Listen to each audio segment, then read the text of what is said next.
देखिए, भारत का इतिहास अपने आप में बहुत व्यापक विषय है। 3 शब्दों में जो ये दिखाई देता है कि 3 शब्द हैं भारत का इतिहास, ये अपने आप में आपको भ्रमित कर देंगे यदि आप इसको समग्रता से नहीं समझेंगे। एक व्यापक विषय वस्तु है और धीरे धीरे आपके विभिन्न पक्षों को इसको जोड़ करके देखेंगे। तो आज के सेशन में मैं सबसे पहले, जो आज आपका ये सेशन है, इस सेशन में मेरा प्रयास रहेगा कि एक बार आपको मैं इतिहास विषय वस्तु खोल के रख दूं कि कितनी बड़ी है, कितनी विस्तृत है, अपने आप में इसका कितना व्यापक स्वरूप है। अब इसके लिए आप, मेरी मदद आपकी क्या कर सकती है? एक मदद ये हो सकती है कि आप सभी, जो मैं यहाँ पे ग्राफ बनाता चलूँ, साथ साथ आपके ग्राफ बनाता जाऊँगा, बीच बीच कुछ बताता भी जाऊँगा, तो मैं उम्मीद करूँगा कि आप भी मेरे साथ वो ग्राफ बनाते जाएं। एक ग्राफ के साथ हम लोग आधुनिक भारत तक चलेंगे, एक लंबी जर्नी लेकर के चलेंगे आधुनिक भारत की। क्या कहते हैं? ठीक है, तो चलिए मैं आपको आज इतिहास को इंटरलिंक करना सिखाऊंगा। पूरे इतिहास को आज आप इंटरलिंक कर पाएंगे, मेरे साथ देख पाएंगे। यहाँ पर आप भी ऐसे ही ग्राफ बनाते जाइएगा, अपने पेजेस को साथ साथ आप लोग देखते चले जाइएगा। मैं यहाँ पे स्टार्ट करता हूँ आपकी इतिहास की एक लंबी जर्नी। बिल्कुल जीरो से शुरू करेंगे और स्टार्ट करेंगे। देखो, लेखन ज्ञान के आधार पे देखें या अध्ययन की दृष्टि से देखें या लिपि के ज्ञान के आधार पे देखें तो इतिहास को 3 भागों में विभाजित किया जाता है। भारत के इतिहास को 3 भाग कौन कौन से हैं? देखो यहाँ पे, अब आपको आज नोट्स बनाने का भी एक तरीका यहाँ पे समझ में आ सकता है। आप इसको इस रूप में भी इस सेशन को लेकर के चलिएगा, ठीक है। लेखन के आधार पर मैं थोड़ा गति में रखूँगा, ऐसा नहीं होगा क्योंकि फिर बहुत ज़्यादा खींच जाएगा, ठीक है। तो थोड़ा सा स्पीड हम आगे बीच में बढ़ा देंगे इसकी, अपने सेशन की। लेखन के आधार पे आप देखें तो हम इसको क्या कर सकते हैं, 3 भागों में बांट सकते हैं। सबसे पहला है प्रागैतिहासिक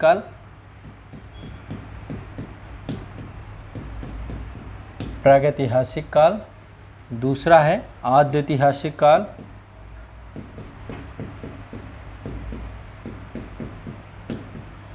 और तीसरा है आपका ऐतिहासिक काल।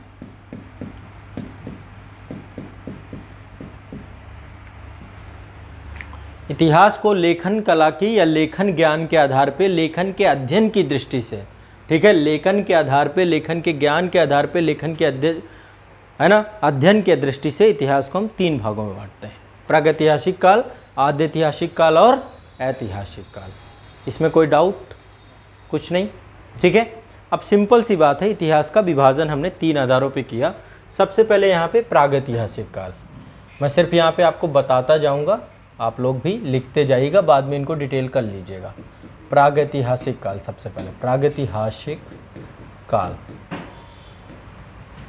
यदि हम इसकी समयावधि देखें, जब से हमें कुछ प्रमाण प्राप्त हुए हैं, आज से लगभग 20 लाख वर्ष पहले, 20 लाख ईसा पूर्व पहले से लेकर के 2500 BC तक का जो समय है, एक तरीके से मोटा मोटा विभाजन कर रहे हैं हम इसका, ठीक है। बुक्स में आपको कुछ वेरिएशन मिल सकते हैं, लेकिन फिर भी आज से लगभग 20 लाख ईसा पूर्व पहले से लेकर 2500 ईसा पूर्व तक की जो अवधि है, उसको हम बोलते हैं प्रागैतिहासिक काल। अभी इसको प्रागैतिहासिक काल इसलिए कहा जाता है, मैंने आपको आधार क्या बनाया था, लेखन के अध्ययन के आधार पे, लेखन के ज्ञान के आधार पे। दरअसल प्रागैतिहासिक काल एक ऐसा काल था जिसमें कोई भी लिखित प्रमाण प्राप्त नहीं होते, यानी उस समय जो मानव था वो मानव प्रारंभिक अवस्था में था और मानव धीरे धीरे मानव बनने के क्रम में था, एक प्रक्रम में था। यदि आपको इसको मैं इस रूप में दिखाऊं कि मानव आधुनिक मानव में परिवर्तित नहीं हुआ था, मानव एक विकास प्रक्रिया के तौर पे था। आप यहाँ पे देख सकते हैं, एक विकास क्रम है मानव का। सबसे पहले यहाँ पे देखिए, आज से लेकर के यहाँ पे एक टाइम पीरियड दिया गया है, 40 मिलियन वर्ष पहले हम एक आदिम बंदर की तरह थे, है ना। और धीरे धीरे हम जो है रामापिथेकस, ऑस्ट्रेलोपिथेकस, फिर इसके बाद जो है ये एक मैन के जो रीढ़ की हड्डी जब हमारी सीधी होती है, पहले हम चारों हाथ कहें, हाथ पैर चारों, चार पैरों से कह सकते हैं चलते थे, या दोनों हाथ हमारे, रीढ़ की हड्डी हमारी झुकी होती थी, हमारा मस्तिष्क, हमारा हृदय एक ही सीध में था, या कह सकते हैं कि हॉरिजेंटल था, क्षैतिज था। लेकिन अब क्या है, हमारा हृदय और हमारा मस्तिष्क कैसा है, ये ऊर्ध्वाधर है। हमारी रीढ़ की हड्डी सीधी हो चुकी है, और एक हम आज वर्तमान में एक आधुनिक जिसके मस्तिष्क का विकास हो चुका है। तो प्रारंभिक अवस्था में मस्तिष्क का विकास इस स्थिति तक नहीं हुआ, और धीरे धीरे कालांतर में मनुष्य जो है आपका मॉडर्न मैन या होमो सेपियंस जो है इसमें बदल गया। ठीक है, तो ये कि विकास क्रम की अवधि रहती है प्रागैतिहासिक काल। यहाँ पर कोई लिखित प्रमाण नहीं होते हैं, मानव को लेखन ज्ञान का अभाव होता है, पुरातात्विक स्रोतों पर ही हम निर्भर हैं। जो उस समय चीज़ें मिल रही हैं, जो खुदाई से प्राप्त हो रही हैं चीज़ें, उन्हीं पर ही हम निर्भर हैं कि मनुष्य किस अवस्थिति में रहा होगा या उसका ज्ञान कहाँ तक रहा होगा। उस समय जो पत्थर के औजार मिले हैं या फिर जो भी उस समय की चीज़ें प्राप्त हुई हैं, उन्हीं आधारों पे हम देखते हैं इसे।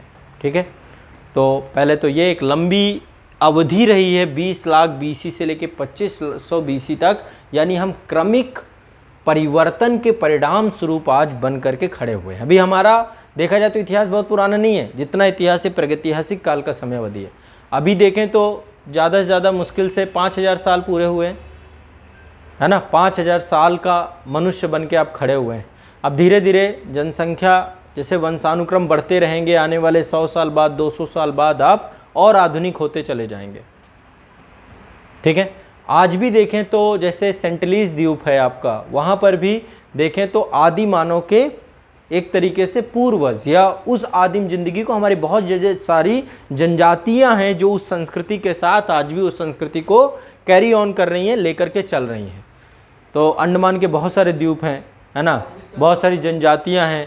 हाँ, धनुष बाण से लेकर के वो आज भी जो है एक जो है अपना शिकार करते हैं और उसी से अपने जीवन। अभी आप लोगों को पता होगा 2 साल पहले आपने सुना होगा कि एक अमेरिकन नागरिक पहुंचा था सेंटिलीज द्वीप पे और वहाँ पे उसको मार दिया गया एटलीस्ट। तो कहीं ना कहीं पे वो आज भी उसी हिसाब से सर्वाइव कर रही हैं अपने आप को।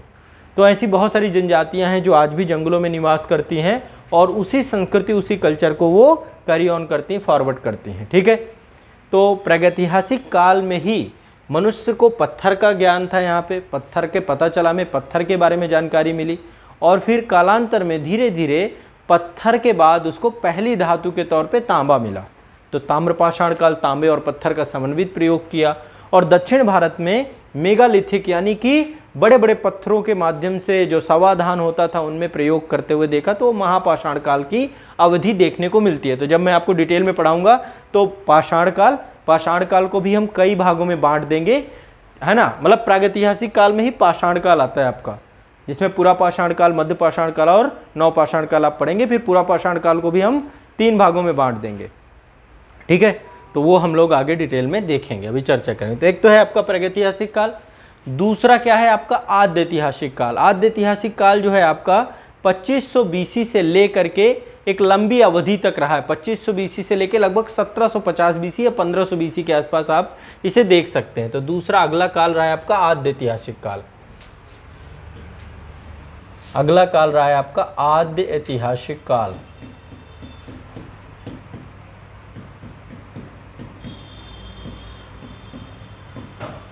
आद्य ऐतिहासिक काल, ठीक है। अवधि यदि हम इसकी देखें तो 2500 BC से लेकर के आपकी यही 1500 BC के आसपास मान सकते हैं आपका। इस टाइम पे क्या था, इस टाइम की क्या मतलब चीज़ें हमें देखने को मिलती हैं। इस टाइम पे लिखित लेखन शैली का ज्ञान मानव को हो गया था। लिखित साक्ष्य भी मिले हैं, हमें लिखित प्रमाण भी मिले हैं, लेकिन हम आज तक उन्हें पढ़ नहीं पाए हैं। अभी तक लिखित साक्ष्यों को पढ़ा हुआ नहीं पाया गया। लिखित साक्ष्य मिले हैं बहुत सारे, चित्रात्मक लिपि में इंडस वैली सिविलाइजेशन के लोग यहाँ पे 2 सभ्यताओं के रूप में यहाँ पे हम देख सकते हैं। एक तो आपका सिंधु घाटी सभ्यता का टाइम पीरियड जो आपका रहता है, और दूसरा वैदिक काल। हाँ, इसमें और एक आद्य ऐतिहासिक काल में आपका 1500 BC से लेकर के ये 600 BC तक देखने को मिलता है। यानी कि 2500 से लेकर 1500 BC इंडस वैली सिविलाइजेशन का टाइम। हाँ,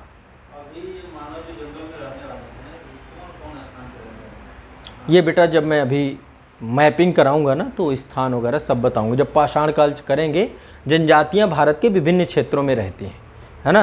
अभी आप लोग पाएंगे वो जनजातियां अब ऐसा नहीं कि वो अभी भी प्रीमेटिव हैं, अब उनका भी आधुनिक रूप हो चुका है, बट अभी भी वो अपने कल्चर को उसी रूप में लेकर के संरक्षित करते हुए चल रहे हैं, अपने कल्चर के साथ कंप्रोमाइज़ नहीं कर रहे हैं।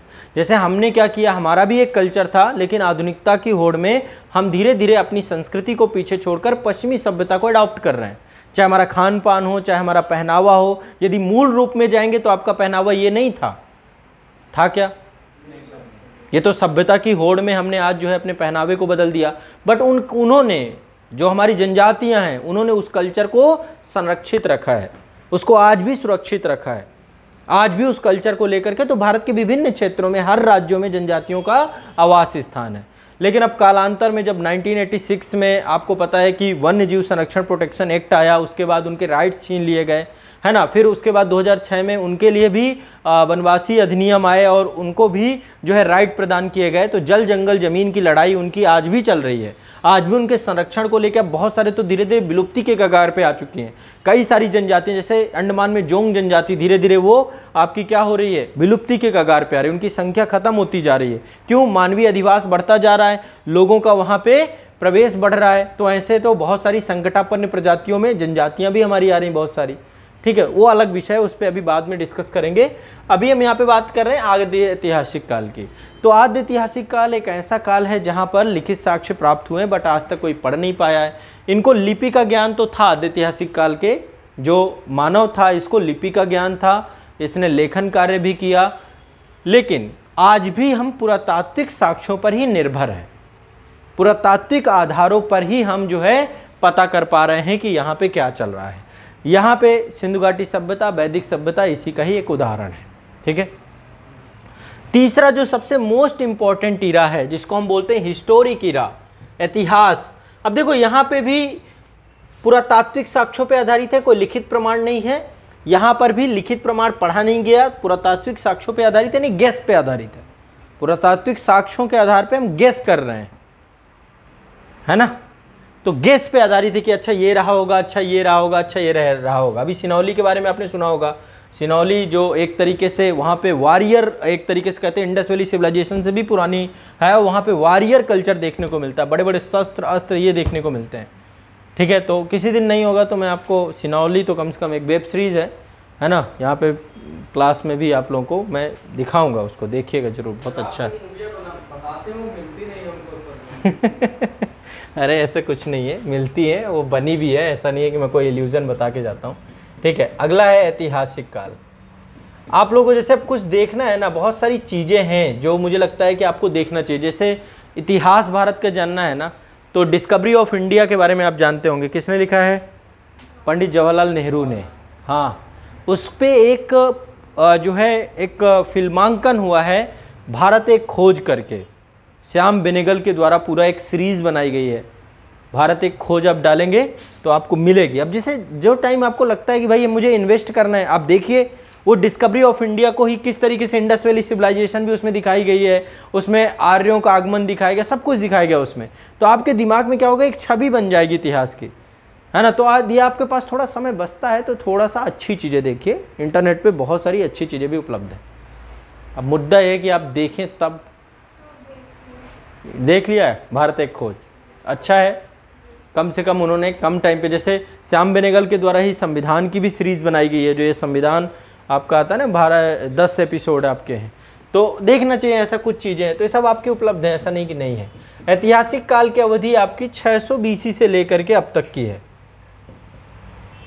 अब तक ये हिस्टोरिक ईरा चल रहा है। इसकी विशेषता क्या है? पुरातात्विक साक्ष्य तो प्राप्त हुए हैं, लेकिन साथ साथ उनका लिखित प्रमाण भी प्राप्त हुआ है, लिखित साक्ष्य भी प्राप्त हुआ है, वो पढ़े भी गए हैं, जानकारी के स्रोत भी प्रामाणिक स्रोत हैं। तो इसको ऐतिहासिक काल को हम प्रामाणिक काल भी कहते हैं, क्योंकि सबसे प्रामाणिक है, सारी चीज़ें मिली हैं प्रमाण के तौर पे, तो एक प्रामाणिक काल के तौर पे भी आप इसको मान सकते हैं। ठीक है, तो वैदिकोत्तर से लेकर अब तक का पूरा टाइम पीरियड, इसी में आपका प्राचीन भारत आता है, इसी में आपका प्राचीन भारत, इसी में आपका मध्यकालीन भारत पूरा आता है, इसी में आपका पूरा आधुनिक भारत आता है, और इसी में आपका स्वतंत्रता के उपरांत भारत आता है। उपरांत। अभी जो जैसे इतिहास, आज की कोई भी घटनाक्रम कल इतिहास बन जाएगी, तो एक तरीके से वो करंट हिस्ट्री या समसामयिक इतिहास बोल सकते हैं आप उसको, जो समकालीन समय में चल रहा है, अभी आपके समय में चल रहा है। समकालीन मतलब आपके समय में जो घटनाक्रम हो रहे हैं, रशिया यूक्रेन में हो रहा है, कुछ भी हो रहा है, तो ये क्या है, करंट हिस्ट्री के तौर पे आप इसे मान सकते हैं। ठीक है, तो 600 BC की अवधि के आसपास हम इसे देखते हैं। ठीक है, अब बात करते हैं प्राचीन भारत का इतिहास। अब इसको और जूम आउट करें तो अब इतिहास को हम बांट रहे हैं। ठीक है, इतिहास को यदि हम और बांटें तो अब ये 3 भागों में बांट रहे हैं। पहला है प्राचीन भारत का इतिहास, थोड़ा सा डीप है, ये बड़ा है। मध्यकालीन भारत का इतिहास, ये भी डीप है।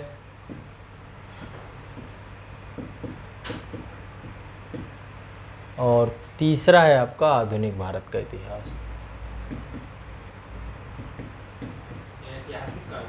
यह ऐतिहासिक काल है, ऐतिहासिक काल को ही जूम आउट कर रहे हैं हम लोग। ठीक है, एक पर्सन थे जिनका नाम था जेम्स मिल, बहुत बड़े थिंकर हैं, राजनीतिक विचारक हैं। उनके द्वारा प्राचीन भारत के इतिहास को हिंदू काल बोला गया है, हिंदू शासकों का काल। मध्यकालीन भारत के इतिहास को इस्लामिक काल बोला गया है, इस्लामिक इरा बोला गया है। और आधुनिक भारत के इतिहास को अंग्रेजी काल बोला गया है। और स्वतंत्रता के उपरांत भारत को भारतीय नागरिकों का लोकतांत्रिक शासन काल बोला गया है। ये 3 जो है शब्दावली प्रयोग की जाती है यहाँ पे। स्वतंत्रता के उपरांत भारत, स्वतंत्रतावाद,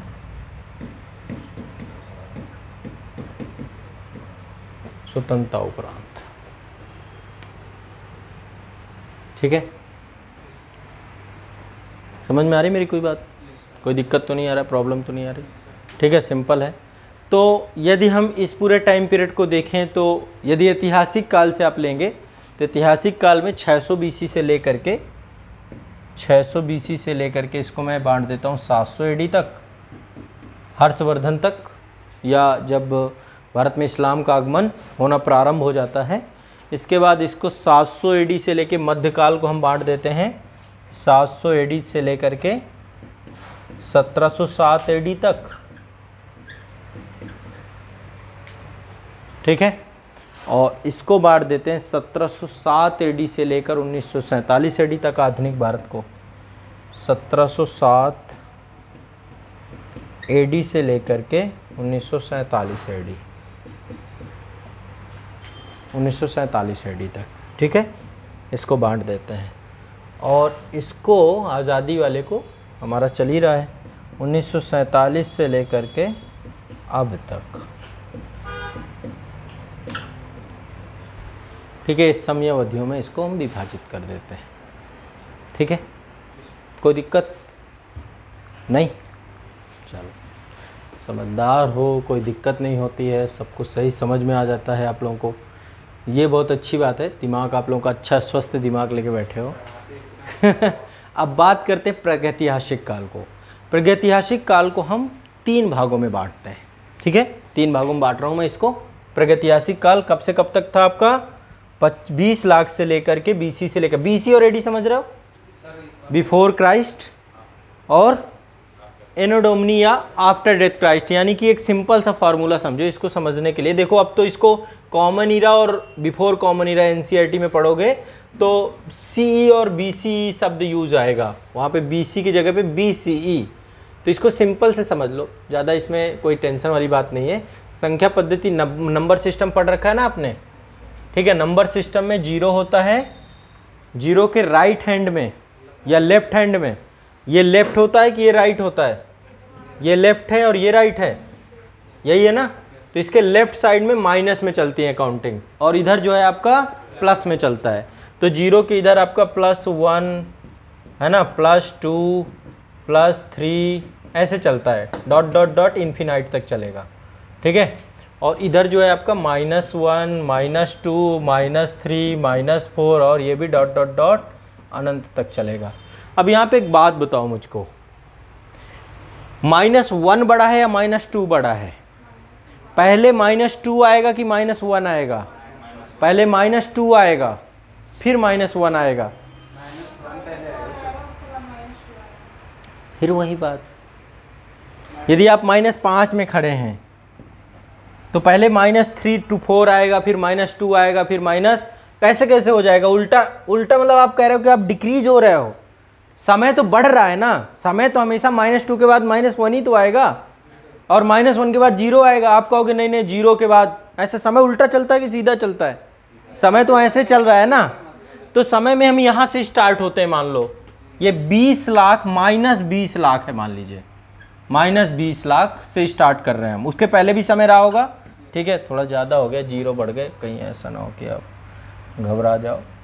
20 लाख ही है, ठीक है, -20 लाख से हम स्टार्ट कर रहे हैं। तो फिर -20 लाख से चलते चलते चलते सिंधु घाटी यहाँ पे आ गया -2500। अब इसी को हम माइनस ना लगा के, मैं एक काम कर देता हूँ, इसको बोल देता हूँ माइनस हटा देता हूँ इसका और यहीं पे लिख देता हूँ BC। इसका माइनस हटा देता हूँ, यहाँ पे लिख देता हूँ माइनस की जगह पे BC। यानी 20 लाख BC से 2500 BC बड़ा टाइम है, आगे बढ़ता हुआ टाइम है ना, क्रमिक परिवर्तन का टाइम है। तो 20 लाख BC से लेके 2500 BC का टाइम, ये BC है, जैसे ही 0 क्रॉस करेंगे तैसे ही AD हो जाएगा। ये क्लियर है?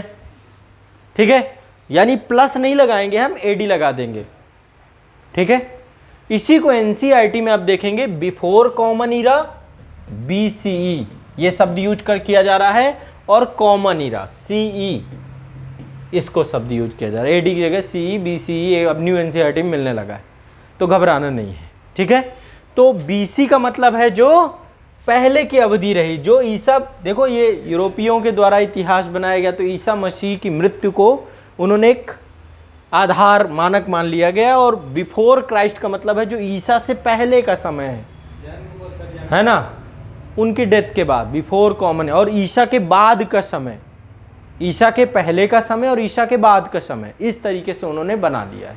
तो आपको इसको सोचना नहीं, बहुत टेंशन नहीं लेना, मैं सिंपल सा ये फॉर्मूला आप समझो कि जो 0 से पहले का समय, अब जैसे कि प्रथम शताब्दी में आपका सातवाहन वंश चालू हो जाता है, लेकिन सातवाहन से पहले, प्रथम शताब्दी से पहले सब BC में रहेंगी घटनाएं, तो BC में बढ़ती चली जाएंगी। 200 BC बड़ा होगा कि 300 BC?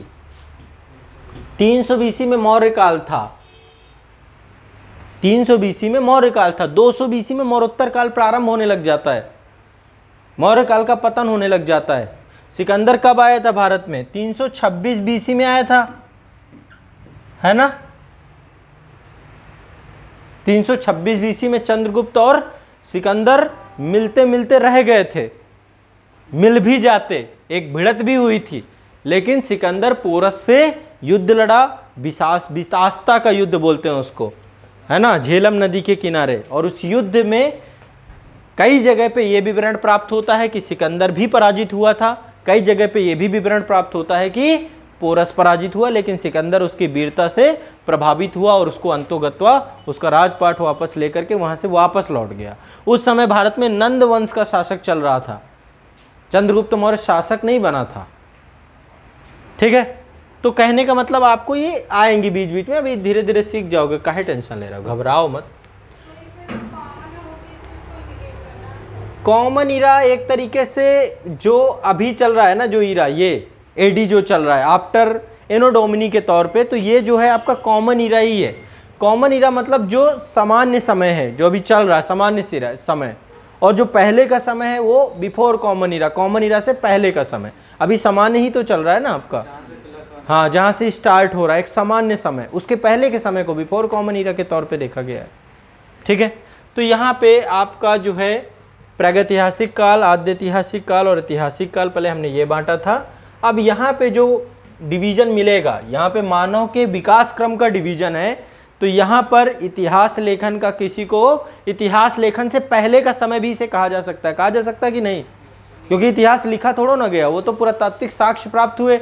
यहाँ पे इतिहास लिखना कोई जानता ही नहीं था, पहले तो लिखना जाने फिर इतिहास लिखना जाने, जब लिखना ना जाने तो इतिहास क्या लिखेगा, ठीक है। तो यहाँ पे इतिहास लेखन से पहले का समय है ये, ठीक है। यहाँ पे पहले खोजकर्ता, जो प्रथम खोजकर्ता थे इस समय के, वो थे रॉबर्ट ब्रूस फ्रूट। रॉबर्ट ब्रूटफुट जो थे भारतीय पुरातत्व के, भारतीय नहीं थे, यूरोपीय थे, पुरातत्ववेत्ता थे, और इनके द्वारा उपकरणों का प्रयोग किया गया। जो उपकरण मिले बहुत सारे, जो उस समय प्रिमेटिव के द्वारा या पूर्व मानव के द्वारा, जो आदिम मानव के द्वारा प्रयोग किए जाते थे, तो उपकरणों के प्रयोग से इन्होंने कई सारी इस समय की विशेषताएं बताई प्रागैतिहासिक काल की। क्या क्या विशेषताएं बताई? उन्होंने बताया इस समय का मानव आखेटक था, खाद्य संग्राहक था, भोजन को इकट्ठा करता था। जैसे अभी भी क्या होता है, जो भी जानवर होते हैं, जैसे मांसाहारी जो जीव होते हैं, चाहे वो भेड़िया हो, चाहे वो तेंदुआ हो, चाहे वो शेर हो, कई बार तो भेड़ियों की तो मज़े आ जाती है। शेर ने मान लीजिए शिकार किया, खबर फैल गई जंगल में कि शेर ने शिकार किया है, कुछ मिलेगा, बचेगा, तो हमें मेहनत नहीं करनी पड़ेगी। भेड़ियों का झुंड जो बचा कुचा होता है वो खा लेता है। शेर हमेशा ताज़ा शिकार करता है। ठीक है, तो कहने का मतलब ये है कि ये उस समय का मानव उत्पादक नहीं था, मतलब वो उत्पादन नहीं करता था, बल्कि जो भी भोजन मिल जाता था, और भोजन भी मांसाहार के तौर पे था। ठीक है, कच्चा मांस खाता था, जानवरों का शिकार करता था, आखेटक करता था, आखेट करता था। सामुदायिक जीवन का विकास नहीं हुआ था, निजी संपत्ति का विकास नहीं हुआ था। सामुदायिक जीवन मतलब जिस तरीके से आज हम रह रहे हैं, ऐसा जीवन नहीं आया था प्रागैतिहासिक काल में। निजी संपत्ति की भावना नहीं आई थी, महिला और पुरुष को समान दर्जा प्राप्त था, कोई भेदभाव नहीं था, डिस्क्रिमिनेशन नहीं था, तो महिला और पुरुष को समान दर्जा प्राप्त था। औजार, कुठार और वस्तुओं को काटने के लिए अलग अलग औजार मिले हैं, गड़ासे प्राप्त हुए हैं, मांस काटने के लिए बहुत सारे औजार प्राप्त हुए हैं। सलकक बोलते थे उस समय, सलकल बोलते थे, सबसे तेज जैसे चाकू होता है ना, उसी तरीके का होता है। मैं कुछ आपको इमेजेस दिखाऊंगा अभी आने वाले समय पे। ठीक है, तो ये टाइम पीरियड आपका प्रागैतिहासिक काल था। ठीक है, बहुत सारे क्वार्टराइज पत्थरों का प्रयोग किया गया मानव के द्वारा, कोर टूल्स का प्रयोग किया गया, कई प्रकार के टूल्स यहाँ पर देखने को मिलते हैं। तो कुल्हाड़ी भी देखने को मिलती है। कुल्हाड़ी में हस्त कुल्हाड़ में क्या होता था, जैसे हाथ में एक नुकीला पत्थर लेकर के उससे जो है हाथ कुल्हाड़, अभी भी हम प्रयोग करते हैं, कई बार ज़रूरत पड़ जाती है तो हस्त कुल्हाड़ी का प्रयोग आमतौर पे आज भी होता है ना, होता कि नहीं होता? अब हस्त कुल्हाड़ी की जगह एक तो जब अदरक कूटना होता है तो अब कुल्हाड़ी तो नहीं है वो, लेकिन अदरक को जो है उसको क्या बोलते हैं, क्या बोलते हैं? इमाम दस्ता। ये क्या है भाई? ओखली, अच्छा ओखली ये बोल रही। हमारे यहाँ खलकुटनी बोलते हैं, है ना, एक खल में फिर कूटते हैं उसको, अदरक को, तो वो ठीक है, वो हस्त कुल्हाड़ी तो नहीं, वो नुकीला पत्थर होके मानो उससे हस्त कुल्हाड़ी के तौर पे प्रयोग करता था। कौन बोल? तो हर समय का आदमी कर लेता है, क्या जानवर नहीं बोलते? अब आप उनकी भाषा न समझ पाओ तो अलग बात है। अभी मैं आपको तमिल में छोड़ दूं, मलयालम में छोड़ दूं, आप कहोगे ये तो बोल ही नहीं पाते हैं। भाषा होती है, चिड़ियों की भाषा नहीं है, बंदरों की भाषा नहीं है, पर वो भाषा आप समझने की क्षमता नहीं रखते, वो भी बात करती हैं। कोई भी जीव ऐसा नहीं मिलेगा जो मूक हो, चाहे मछलियां ही क्यों ना हो, वो भी आपस में बात करती हैं। ठीक है, तो मूक कभी नहीं रहा मानव। ये कोई अभी हमारी भाषा बंदरों को लग रहा होगा ये बोल पाते हैं कि नहीं, क्योंकि उनको ना समझ में आती होंगी। ठीक है, तो ये कोई प्रश्न बहुत बड़ा नहीं है। ठीक है, खोदने के लिए बहुत सारे औजार प्राप्त होते थे, छीलने के लिए बहुत सारे औजार देखने को मिले, विदारडी मिली, चॉपर मिला, खंडक मिला। ठीक है, और बहुत सारे क्षेत्र मिले इस समय जहाँ पे मानव बसा हुआ था, खासकर नदियों के घाटियों के किनारे मानव बहुत सारा देखने को मिला। सोहन नदी के किनारे मिले, कश्मीर में मिले, थार भूमि क्षेत्र में, डिडवाना वाले क्षेत्र में मिले, बेलन घाटी में मिले, नर्मदा के नदी मिले, भीमबेटका में मिले। ठीक है, तो जहाँ जहाँ नदियाँ थी, नदियों के किनारे पानी का जल क्षेत्र था और वहाँ पे मानव देखने को मिला। आज भी देखेंगे तो जो वनस्पतियाँ हैं, जहाँ पे कोई नदी बह रही होगी वहाँ पे उनकी जो है जैव विविधता ज़्यादा होगी। पशु पक्षियों का आवास क्षेत्र क्या रहता है? प्राकृतिक आवास क्षेत्र का मतलब क्या समझते हैं? जहाँ पे वो सर्वाइव कर सकें, जहाँ पे उनका भोजन उपलब्ध हो। शेर अपना आवास क्षेत्र यहाँ बना भी लेगा, 2 दिन बाद निपट भी जाएगा, खाना ही नहीं मिलेगा। आदमी का शिकार कैसे करेगा वो? आदमी खुद शिकारी है, अच्छों का शिकार कर लेता है वो। शेर को 2 दिन निपटा दिया जाएगा। वन्य जीव संरक्षण अधिनियम नहीं आता तो क्या होता है ना, सब जो है कहीं ना कहीं पे शिकारी बने घूम रहे होते, कितने पहले बड़े स्तर पे शिकार होते थे। तो कहने का मतलब जहाँ पे उसका भोजन की उपलब्धता सुनिश्चित हो रही है, जहाँ पे उसका जीवन सर्वाइव हो रहा है, ठीक है, तो ऐसी जगहों पर मानव भी आवास करता था। जहाँ पे उसकी जल की उपलब्धता होती थी, जहाँ पे जीव जंतु मिल जाते थे, वहाँ पे वो आखेट कर पाता था। तो वहाँ पे गुफाओं का निर्माण या पेड़ों में रहता था, ठीक है। प्रकृति से डरता था, जब कभी बिजली कड़कड़ाती थी डरता था, रात में उसे डर ज़्यादा लगता था, दिन में उसको लगता था कोई आ गया। तो जब ये चीज़ें एज्यूम करना है बस, ठीक है, ये क्वेश्चंस ही हैं और क्या। तो जब दिन में उसे लगता था तो उसे दिखता था कि एक गोला सूर्य के उपासक बन गया, कि यही देवता है, इसके आते ही हम भयमुक्त हो जाते हैं, है ना। तो प्रकृति का उपासक बन गया। धीरे धीरे एक समय के साथ जुड़ता चला गया। अभी आप हो, एक कुत्ता है मान लीजिए, कोई भी आपके गली में पड़ोस में, आप उसे डेली भोजन देने लगिए, वो आपको भगवान समझ लेगा। वही जो आपको कल भौंक रहा था अब नहीं भौंकेगा। तो वैसे ही प्रकृति जब आपको कुछ देती है, कोई वृक्ष है जहाँ से आपको खाने के लिए कुछ मिल रहा है, तो आप धीरे धीरे क्या करोगे, उसके प्रति वफादार हो जाओगे, है ना। समझ रहा है, यही होता है आमतौर पे, नेचर का नियम यही है। जब आपको कहीं से मिलने लगता है, आपके माता पिता आप लोगों को दे रहे हैं तो सम्मान कर रहे हो, कल के दिन बूढ़े हो जाएंगे, नहीं देंगे तो फिर आप लोग आ जाओगे अपने आप में कि सब मेरे ऊपर आश्रित हो गए। अच्छा खुद सोचो, माता पिता यदि ये कभी ये बात बोलने लग जाएं, 4-4 बच्चों को पालते हैं, 4-4 5-5 बच्चे होते हैं एक माँ के, और उनको पालते हैं, और बुढ़ापे में 5 बच्चे मिलके एक माँ को नहीं पाल पाते। कभी ये विडंबना आपने सोची है कि माँ बाप जो है 5-6 बच्चों को पालते हैं, उनका विवाह करते हैं, उनको पूरा पढ़ाते, सब कुछ करते, लाइफ टाइम करते ही रहते हैं, वो फिर रुकते नहीं हैं।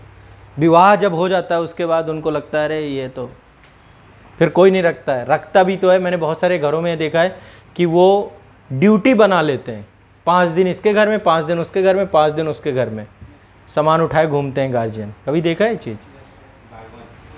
बागवान, अरे बागवान आपके घर के बगल में भी होगा, आपके घर में भी चल रहा होगा बागवान। सिर्फ बागवान मूवी तक सिंपली वो तो समाज का आईना है। तो ये सब चीज़ें होती हैं। माता पिता को अलग कर देंगे, माँ कहीं और पढ़ी है, पिता कहीं और पढ़े हैं, एक साथ नहीं पाल सकते, है ना। ये भी एक विडंबना है, आप इसको समझिए। चलो ठीक है, तो ये प्रागैतिहासिक काल की कहानी है, मैं जो आपको थोड़ा बहुत बता रहा हूँ। अब प्रागैतिहासिक काल में पाषाण काल एक अवधि आती है, बड़ी अवधि है ये पाषाण काल।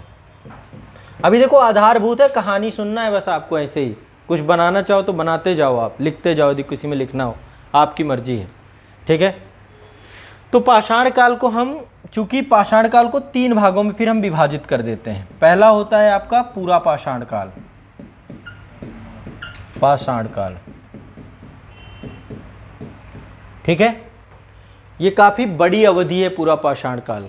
पाषाण काल की जो सबसे बड़ी अवधि है, जो पूरा पाषाण काल है, लगभग इसकी अवधि भी मैं यहाँ पे मेंशन कर देता हूँ आपका, 20 लाख से लेकर के लगभग 10,000 BC तक की अवधि है। यानी ये टाइम आपको सबसे ज़्यादा समय लगा, मानव बनने की प्रक्रिया इसी काल में ज़्यादातर हुई, ठीक है। फिर पूरा पाषाण काल को भी हम, चूँकि ये टाइम पीरियड को इतना बड़ा टाइम पीरियड है, तो इस टाइम पीरियड को 3 भागों में बांट देते हैं। निम्न पूरा पाषाण काल, मध्य पूरा पाषाण काल और उच्च पूरा पाषाण काल। निम्न पूरा पाषाण काल, मध्य पूरा पाषाण काल, उच्च पूरा पाषाण काल, ठीक है। 20 लाख BC से लेकर 29,000 BC तक, 39,000 माफ करेगा, 20 लाख से लेकर के 39,000 BC तक आपका क्या है, निम्न पूरा पाषाण काल, ठीक है। इसके बाद 39,000 BC से लेकर 23,000 BC तक, 39,000 BC से लेकर 23,000 BC तक मध्य पूरा पाषाण काल, और 23,000 BC से लेकर 10,000 BC तक, और इसको मैंने आपका समअप कर दिया, छोटा कर दिया, ये आपका उच्च पूरा पाषाण काल। बताओ कोई दिक्कत हो तो, ठीक है। और इसको हमने छोटे छोटे टुकड़ों में बांट दिया समय अवधि को, सब ठीक है। हर समय की अलग अलग विशेषता है। धीरे धीरे मानव अपग्रेड हो रहा है, ठीक है, धीरे धीरे मानव अपग्रेड हो रहा है। निम्न पुरापाषाण काल में जो है कोर टूल्स का प्रयोग करता है। कोर टूल्स मतलब जिनका आगे से नुकीले होते हैं और पीछे से उनका आधार भारी होता है, बड़ा होता है, वो मैं दिखाऊंगा आपको। क्वार्टराइज के पत्थरों का प्रयोग करते हैं। फिर इसके बाद फलकों का प्रयोग करने लग जाते हैं। फलक मतलब उनको सल्कक का प्रयोग करने लग जाते हैं, उनको नुकीला ब्लेड नुमा बना लेते हैं, ठीक है। और धीरे धीरे पत्थरों का आकार और छोटा होने लगता है। पहले बड़े पत्थर और भद्दे पत्थर, धीरे धीरे नुकीले धारदार तेज पत्थर प्रयोग करते हैं। फिर ब्लेड टूल्स का प्रयोग करते हैं उच्च पुरापाषाण काल में। तो अलग अलग तरीके से पत्थरों को प्रयोग करते हैं, उसी आधार पे इनको बांटा गया, पत्थरों और औजारों के आधार पे ये विभाजन किया गया है, ठीक है। फिर दूसरे नंबर पे आता है आपका मध्य पाषाण काल। हाँ, जैसे जानवर रात को ज्यादा खतरनाक हो जाते हैं, वैसे उसी प्रकार जो मनुष्य थे जानवर ही थे। ऐसा कैसे हो सकता है कि रात को ज्यादा डर लगता हो सकता है, रात को और ज्यादा खतरनाक? अरे रात को क्या करते हो? आप मनुष्य थे, जानवर नहीं थे। आपके पास मस्तिष्क था, जिस मस्तिष्क का क्रमिक विकास हो रहा था। न्यूरॉन्स का आज भी आपका मस्तिष्क कितने % यूज करते हैं? अभी भी आपका पूर्ण विकसित अवस्था में मस्तिष्क नहीं है। मनुष्य एकमात्र जीव है जिसके पास मस्तिष्क है, जिसका वो प्रयोग करता है। तो एक क्रमिक उत्परिवर्तनवाद के बाद आपका विकास हुआ है। आप विकसित अवस्था में बैठे हुए हैं अभी ये पूर्ण विकसित अवस्था नहीं है। उस समय सर रात को देखने के लिए लाइट वगैरह मतलब, वाह क्या बात, आग वगैरह तो नहीं? लाइट चाहिए। अभी आग का आविष्कार हो गया था। आग का आविष्कार मानव ने पाषाण काल, पूरा पाषाण काल में किया, ठीक है। आग का आविष्कार किया, एक जानवर को मार रहा था, तभी एक पत्थर लेके मारा उसने, दूसरे पत्थर पे टकराया, पूरे जंगल में आग लग गई, भग गया वो, आग से डरता था। उसे ये क्या हो गया, चमत्कार ये अचानक से आग ही आग, आग ही आग। फिर उसको लगा एक पत्थर को दूसरे पत्थर पे मारने से चिंगारी उभरती है। फिर उसने क्या किया, एक पत्थर को दूसरे, चकमक पत्थर होता था, उसको आपस में घिसा और घिसने के बाद उसने आग निकल आई। तो आग जला के जब ठंड लगती थी उसको तो जला लेता था, ऊष्मा प्राप्त होती थी, उसे अच्छा लगने लगा। एक दिन क्या था, छोटा बच्चा था उनका, वो बैठ के भोजन कर रहा था। अचानक से उसका भोजन जो है, मांस जो था वो गिर गया भोजन में। अब जब आग में वो मांस गिरा तो पहले माँ ने तो 3-4 तमाचे मारे कि अब दूसरा मैं शिकार करने कहाँ जाऊँ। लेकिन फिर सोचा कि अभी शिकार करे, अभी इसको भूख भी लगी है, रो भी रहा है, तो उसी को निकाल के उसने खाया तो और मज़ा आ गया। बोला कच्चे से ज़्यादा स्वाद पके में है। तो धीरे धीरे उसको अनुभव हुआ कि पका अच्छा होता है। तो फिर वो क्या करने लग गए, उस बच्चे को प्रोत्साहित किया, पुरस्कृत किया कि तुमने भोजन का स्वाद बढ़ा दिया। फिर उस भोजन को बिल्कुल, तो एक ये प्रक्रिया है, ऐसे घटनाएं घटी होंगी, ऐसी ही घटनाएं होती हैं, कुछ ना कुछ ऐसी घटनाएं घटती गई और फिर कच्चे भोजन से पके हुए भोजन पे आ गए, स्वादिष्ट भोजन पे आ गए, ठीक है। फिर पेड़ पौधे होते थे, उनके फल वल देखे, किसी के खाए, खा करके फेंक के चले आए, खाए फेंक के चले आए, वहाँ पे पेड़ निकल आए। ये बोले ये क्या हो गया, हम तो एक जगह से दूसरी जगह भाग रहे हैं, है ना। तो धीरे धीरे उनको ये पता चला कि यदि बीजों को नीचे ज़मीन पे डालें तो ये कुछ निकाल देता है। फिर खेती का आविष्कार हो गया, है ना। ऐसे ही नवपाषाण काल में पहिए का आविष्कार कर लिया। एक चीज़ को दूसरी जगह ले जाना है तो उन्होंने क्या किया, एक पेड़ उठाया, पेड़ का गोला किनारा था, उसमें रखा, बड़ा आसानी से चला गया। उनको पता चला कि अरे ये तो तोलक भी कोई चीज़ होती है। और उसके बाद धीरे धीरे उन्होंने पहिए का आविष्कार किया। फिर पहिए से उन्होंने कहा बर्तन भी बन सकता है, चाक का आविष्कार कर लिया। तो आविष्कार हैं, जैसे जैसे आवश्यकता पड़ती गई वैसे वैसे आविष्कार होते चले गए। क्यों, आपके मस्तिष्क का विकास भी हो रहा था। मस्तिष्क का विकास का मतलब क्या होता है पता है, सोचने की क्षमता का विकास, तर्क करने की क्षमता का विकास, क्वेश्चन करने की क्षमता का विकास, यही तो मस्तिष्क का विकास है। अभी भी यदि आपके अंदर क्वेश्चनिंग ब्रेन नहीं है तो आप अभी भी सुसुप्त अवस्था में है आपका मस्तिष्क, है ना। 3 इडियट में एक डायलॉग नहीं है, वो कहता है कि इसका मस्तिष्क बिल्कुल भी प्रयोग नहीं हुआ। वो उसमें वो राजू रस्तोगी और वो 2 को बोलता नहीं है 3 इडियट्स पे, इन दोनों का मस्तिष्क बिल्कुल भी प्रयोग नहीं हुआ। इनको यदि बेचा जाए ना तो बिल्कुल ये सबसे ज़्यादा मूल्य में बिकेंगे तो मस्तिष्क का जितना तर्क करोगे ब्रेन बढ़ेगा, ब्रेन का IQ बढ़ेगा। सबका IQ अलग अलग होता है, सोचने की क्षमता, याद करने की क्षमता। आप इसका जितना प्रयोग करोगे, जितना इसका खर्चा करोगे, उतना ये प्लस होगा। तो चिंतनशील मनुष्य धीरे धीरे समय के साथ डेवलप होता गया। वो एक प्रक्रिया थी, एक प्रोसीजर थी। अब आप बोल रहे हो रात को आज नहीं डर लगता आपको? बताइए, आज रात में मनुष्य आक्रामक नहीं है? चोरी चहारी रात ही में तो करता है। कौन से अपराध दिन में होते हैं? सारे अपराधों के लिए रात में आज लोग निकलते हैं। रात ही को तो स्ट्रीट लाइट लगानी पड़ रही है। तो क्या आप कल भी डरते थे? आज भी डरते हैं हम रात में। अभी रात में कोई सुनसान गलियों नहीं निकलोगे आपको पता है। आपको ये नहीं डर लगेगा कोई जीव जंतु, वो आपको लगेगा कोई मानव आएगा, वो पकड़ ले जाएगा मुझे। तो वो चीज कौन सी चेंज हो गई है? आज भी डरते हो आप रात से, है ना? चलो अलग बात है। तो मध्य पाषाण काल, इसके बाद अगला टाइम पीरियड आता है। आप लोग कंप्लीट कराने दोगे? मुझे बहुत लंबी यात्रा जर्नी करनी है, ठीक है?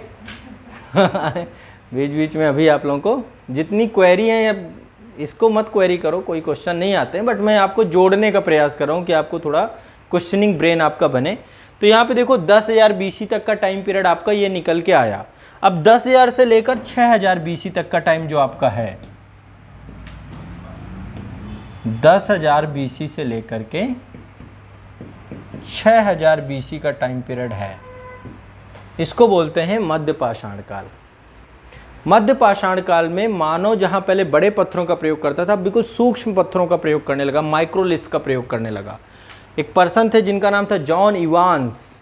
जॉन इवांस के द्वारा जो है इस काल के प्रारंभ की खोज की जाती है, और इसको एक ट्रांजिशन फेज की बात की जाती है कि संक्रमण काल था। संक्रमण काल किसके और किसके बीच में? पूरा पाषाण काल और नव पाषाण काल के बीच में।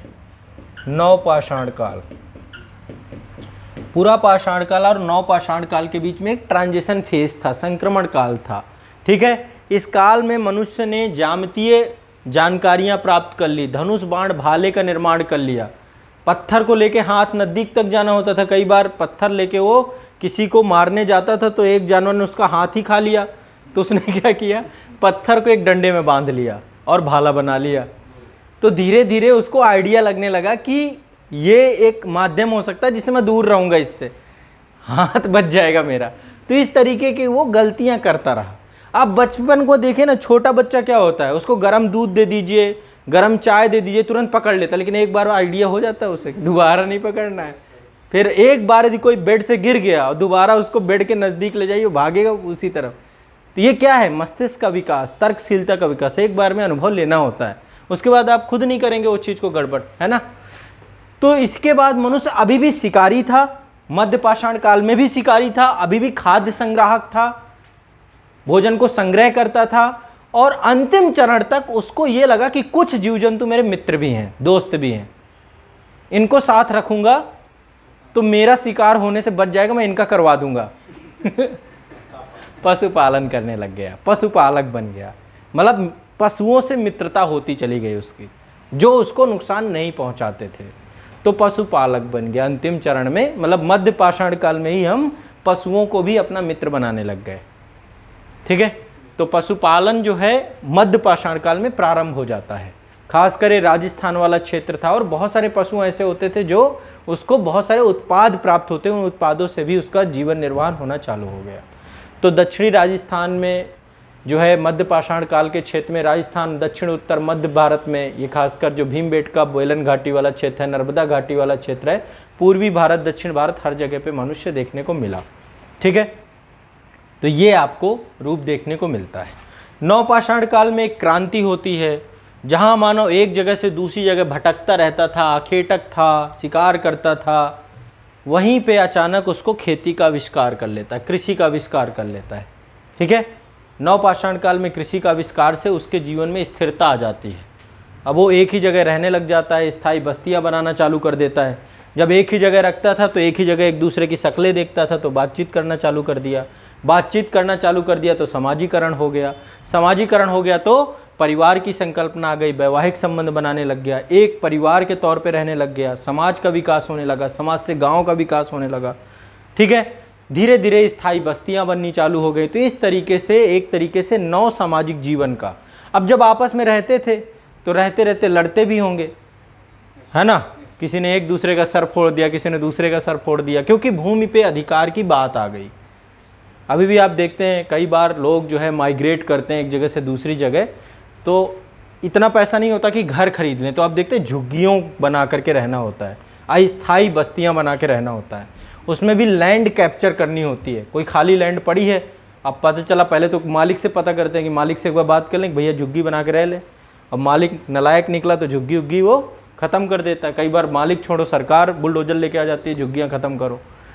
तो वैसे ही मानव ने भी अपने आवास बनाने चालू करे। अभी एक ही जगह रहना है, मौसम अलग अलग है, कभी बारिश हो रही है, कभी, है ना, तो धीरे धीरे उसने आवास बनाना चालू किया, झोपड़ियाँ बनाना चालू। लेकिन भूमि पे अधिकार की बात आ गई कि लैंड किसकी होगी, उसी से विवाद उत्पन्न होने चालू हो गए होंगे, फिर आपस में बैठे होंगे। ठीक है, 3 राइटर थे, एक था, 3 विचारक हैं, एक है लॉक, जॉन लॉक, दूसरा है रूसो, तीसरा है हॉब्स। इन तीनों ने सोशल कॉन्ट्रैक्ट की बात की है। इन्होंने कहा कि एक सामाजिक समझौता हुआ होगा। हॉब्स कहता है मनुष्य स्वभाव से ईर्ष्यालु था, झगड़ालू था, है ना, एक दूसरे का अहित चाहने वाला था, प्रतिस्पर्धी था। अब इस प्रतिस्पर्धा की होड़ में आपस में उनको लगा होगा कि कब तक झगड़ते रहेंगे, कब तक ईर्ष्या करते रहेंगे, कोई एक पावर होनी चाहिए जो हमें रेगुलेट करे। तो वहीं से क्या हुआ होगा, शासन प्रशासन का जन्म हुआ होगा। आपस में बैठे होंगे, डिस्कस किया होगा और शासन प्रशासन के रूप में इन्होंने एक कॉन्ट्रैक्ट किया होगा। किसी एक को संप्रभुता सौंप दी होगी, उसको पावर, रेगुलेशन, पॉलिसी मेकिंग सबकी पावर दे दी होगी। वहीं रूसो और लॉक कहते हैं, लॉक कहता है कि मनुष्य स्वभाव से शांति प्रिय था, उसे झगड़े पसंद नहीं थे, उसको लगता था कि अल्टीमेट उसका गोल हैप्पीनेस था। तो बार बार झगड़ों से वो परेशान हो आया था, तो इन झगड़ों की समाप्ति के लिए उसने आपस में बैठ करके एक समझौता किया होगा, और समझौता करके उसने क्या किया होगा, किसी एक को सत्ता सौंप दी होगी, और यहीं से सामाजिक सौहार्द का वातावरण प्रारंभ हुआ होगा और सोशल कॉन्ट्रैक्ट हुआ होगा, सामाजिक समझौता हुआ होगा और एक तरीके से नवजीवन प्रारंभ हुआ होगा। तो ऐसी बात लॉक कहता है, यही बात रूसो भी कहता है। रूसो एक समान इच्छा की बात करता है कि आपस में बैठे होंगे और कॉमन उनके जो भी मैटर रहे होंगे, उन पूरे कॉमन मैटर को एक व्यक्ति को सौंप दिया होगा, जिसको समान इच्छा कहते हैं। वही समान इच्छा संप्रभुता थी, और एक व्यक्ति जो है, एक व्यक्ति या एक यूनिट बन करके उस प्रशासन, एडमिनिस्ट्रेशन के सामने, इसी से राज्य की संकल्पना का भी जन्म होता है। ठीक है, तो एक तरीके से मानव सामुदायिक जीवन नवपाषाण काल में प्रारंभ करता है। इसी टाइम पे श्रम विभाजन होना चालू कर देता है, क्योंकि स्थायी रहता है। तो घर के अंदर के काम या अब घर के अंदर के काम, देखो श्रम विभाजन कैसे हुआ होगा, सिंपल आसान भाषा में, प्रकृति ने स्त्री को ही नव उत्पत्ति करने की शक्ति दी है, नव सृजन करने की शक्ति दी है। तो निश्चित तौर पे नव सृजन के 9 महीने उसको आराम की स्थिति में रहना होता रहा होगा। तो उसको जो है घर के अंदर के काम सौंप दिए गए कि घर के अंदर के काम आपको संभालने हैं। और पुरुष चूंकि उसके पास संतानोत्पत्ति का दायित्व तो नहीं था, तो ऐसे में वो घर के बाहर जाता था, शिकार करता था, है ना, शिकार करके वापस लौटता था, और इसी से एक श्रम विभाजन डेवलप हो गया होगा। लेकिन ये कालांतर में क्या हो गया, अब जब 9 महीने बाद संतानोत्पत्ति हो गई, उसके बाद अगले संतान की उत्पत्ति में फिर महिला व्यस्त हो जाती थी, या फिर एक ये भी होता था कि एक टेंडेंसी क्रिएट हो गई, एक मानसिकता बन गई कि घर के अंदर के काम और घर के बाहर के काम। तो एक श्रम विभाजन का कॉन्सेप्ट भी इसी टाइम पे नवपाषाण काल पे ही उद्भव होना शुरू हो चुका था। ठीक है, जिस आज हम वुमेन एम्पावरमेंट की बात करते हैं, लालन पोषण, एक लंबा टाइम पीरियड लगता है, 2-3 साल की अवधि में एक मानसिकता का विकास होना शुरू हुआ होगा। फिर इसी से पितृसत्ता का जन्म हुआ होगा। पितृसत्ता का जन्म, फिर उसने राइट्स खींच लिए होंगे, है ना। आप खुद सोचिए, जो घर के अंदर रहे और जो घर के बाहर रहे, तो जो घर के बाहर रहेगा वो अपने आप को बादशाह ऐसा कॉन्सेप्ट हुआ होगा, ऐसी सोच के लोग, बादशाह टाइप के लोग आ गए होंगे। ठीक है, ठीक है। तो ये एक टाइम पीरियड आपका प्रागैतिहासिक काल का है। पाषाण काल, पुरापाषाण काल, मध्यपाषाण, नवपाषाण काल। दक्षिण भारत में इसी टाइम पे महापाषाण काल का देखने को मिलता है। विंध्य पर्वत श्रेणी है, उसके दक्षिण में जो कल्चर देखने को मिलता है वो महापाषाण संस्कृतियों का होता है, जहाँ पे बृहद आकार के पत्थरों के माध्यम से उपयोग करके विशिष्ट संरचनाओं का निर्माण किया जाता था। और ये विशिष्ट संरचनाएं शुरुआत में सावधान पद्धति में प्रयोग की गई, खासकर महाराष्ट्र में, खासकर कर्नाटक में, खासकर आंध्र प्रदेश में, खासकर तमिलनाडु में, खासकर केरल में। तो कर्नाटक का हुल्लूरू वाला क्षेत्र है, मास्की वाला क्षेत्र है, ब्रह्मगिरी वाला क्षेत्र है, पिकली हल वाला क्षेत्र है। यहाँ पे बड़े बड़े पत्थरों को काट करके ठीक है, समाधान किए जाते थे। ठीक है, तो वो आप लोग देखेंगे, इसी को महापाषाण संस्कृति, एक नए प्रकार का कल्चर दक्षिण भारत में देखने को मिलता है, इसी को हम महापाषाण काल संस्कृति कहते हैं, मेगालिथिक कल्चर। ठीक है, तो इस समय की कुछ विशेषताएं थी और इसी समय तांबे का खोज हो चुका था 2800 बीसी के आसपास, नवपाषाण काल के ही अवधि में तांबे की भी खोज हो चुकी थी। 2800 से लेकर 2500 की अवधि में तांबा मिला, तभी तांबा और कांसा मिला करके सिंधु घाटी सभ्यता वालों ने तांबा और टिन मिला के कांसा बना दिया, उन्होंने एक नई धातु बना दी। तो पहले तांबा आया और सबसे पहले एक संस्कृति थी इंडस वैली सिविलाइजेशन से पहले, गणेश्वर संस्कृति। गणेश्वर संस्कृति में तांबा देखने को मिलता है। फिर उसका दूसरा चरण हमें सिंधु घाटी सभ्यता में भी तांबा और टिन मिला के कांसे का प्रयोग मिलता है। तो सिंधु घाटी सभ्यता एक कांस्य युगीन सभ्यता थी। ठीक है, क्योंकि वहाँ पे उस वैज्ञानिक पद्धति से वो परिचित थे जिसमें तांबा और टिन मिलाकर कांसा बनाया जा सकता हो। ठीक है, तो सिंधु घाटी सभ्य ये आपका प्रगति है, यहीं पे ही आपका महापाषाण संस्कृति, ताम्रपाषाण संस्कृति, ते प्रगतिहासिक काल का एक लंबा समय। अब जब नई नई बस्तियां बना के रहने लग गए, व्यापार करने लग गए, सब कुछ करने लग गए, फिर सभ्यता की ओर बढ़े और सभ्यताओं में उन्होंने यहाँ पे लेखन शैली का ज्ञान प्राप्त करने लग गए। सब कुछ आगे बढ़ते बढ़ते सिंधु घाटी सभ्यता का उद्भव देखने को मिलता है आदि ऐतिहासिक काल में। ठीक है, सिंधु घाटी सभ्यता और फिर वैदिक सभ्यता। ये एक सभ्यता जो थी आपकी, ये एक शहरी सभ्यता थी, ये एक आपकी ग्रामीण सभ्यता थी। क्यों शहरी थी? उद्योग व्यापार पे आधारित थी। क्यों ग्रामीण थी? पशुपालन पे आधारित थी। अवधि क्या थी? काफ़ी डिबेट है अवधि को लेकर, लेकिन मैं यहाँ पे एक लिख रहा हूँ 2500 बीसी से लेकर 1750 बीसी, यहाँ पे 1500 बीसी से लेकर के 600 बीसी।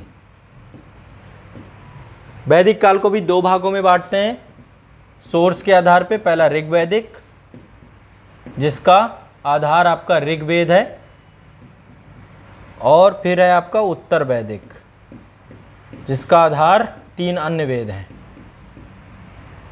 यजुर्वेद, सामवेद, अथर्ववेद। ठीक है,